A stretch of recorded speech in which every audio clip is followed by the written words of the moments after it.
நீ யாராவது ஒன்று சொல்லு, தாயின் மாற அறுத்தா, பால் ஊட்டிய தாயின் மாற அறுத்து சுவைச்சு சாப்பிட்டா, சமைச்சு சாப்பிட்டா சுவையா இருக்கும்னு யாராவது ஒருத்தர் நீ கற்பனை செய்வியா? அந்த செயலை எவனாவது செய்வானா?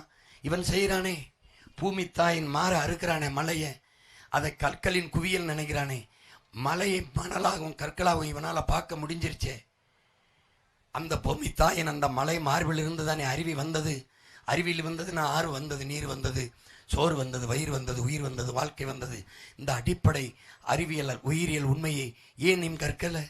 மழை இல்லாத நிலம் பாலைவனமாயிரும்னு நீ ஏன் படிக்கலையா? மழை இல்லை என்றால் மழை பொழிவை பெற முடியாது என்பதை கூட உன் பாடம் உனக்கு படிப்பிக்கலையா? அந்த மலையை அறுத்து விட்டால், சிதைத்து விட்டால் உன்னால் உருவாக்க முடியுமா? மணலை அள்ளி வித்து விட்டாய், அந்த ஆறை மீட்டுருவாக்கம் செய்ய முடியுமா? உன்னால் உருவாக்க முடியாத ஒன்றை அழிக்கிற உரிமை உனக்கு எவன் கொடுத்தது? யார் கொடுத்தது? ஊழல் லஞ்சம் ஒழித்து விடலாம். உன் மகன் வந்தால் உன் உடன்பரம் ஒழித்து விடுவேன்.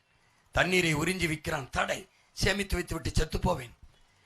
ஒரு மனிதனுக்கு 422 மரம் வேணும், நட்டு வளர்த்து விட்டு போய்விடுவேன். பசி இல்லாத ஒழித்து விடுவேன். நானே வேளாண்மையை செய்வேன், ஆடு மாடுகளை வளர்ப்பேன். பால் இருந்தால் பசி இருக்காது. எல்லாருக்கும் வேலை கொடுத்துருவேன், கல்வி தரத்தை உயர்த்தி கொடுத்துருவேன், மருத்துவ தரத்தை கொடுத்துருவேன், எல்லாம் சரி செய்து விடுவேன். ஆனால் மலையை மணலை எப்படி உருவாக்குவது? யார் உருவாக்குவது? உன் தொழுகையால் வளர்ப்பியா? உன் ஜபத்தால் வளர்ப்பியா? உன் வழிபாட்டால்? 100 கிடாய் வெட்டி பொங்க வைத்தாலும் அரையங்கள மலை வளருமா? காவடி எடுத்து ஆடினால், விழா குத்தி ஆடினால், தீ மிதித்தால் அரையங்களும். அமெரிக்க பெரிய வல்லாதிக்கத்தின் அதிபர் ட்ரம்ப் கையெழுத்து போட்டா காலங்கள மலை வளருமா? வளராது. இயற்கையின் அரும்பெரும் கொடையடா இந்த பூமி.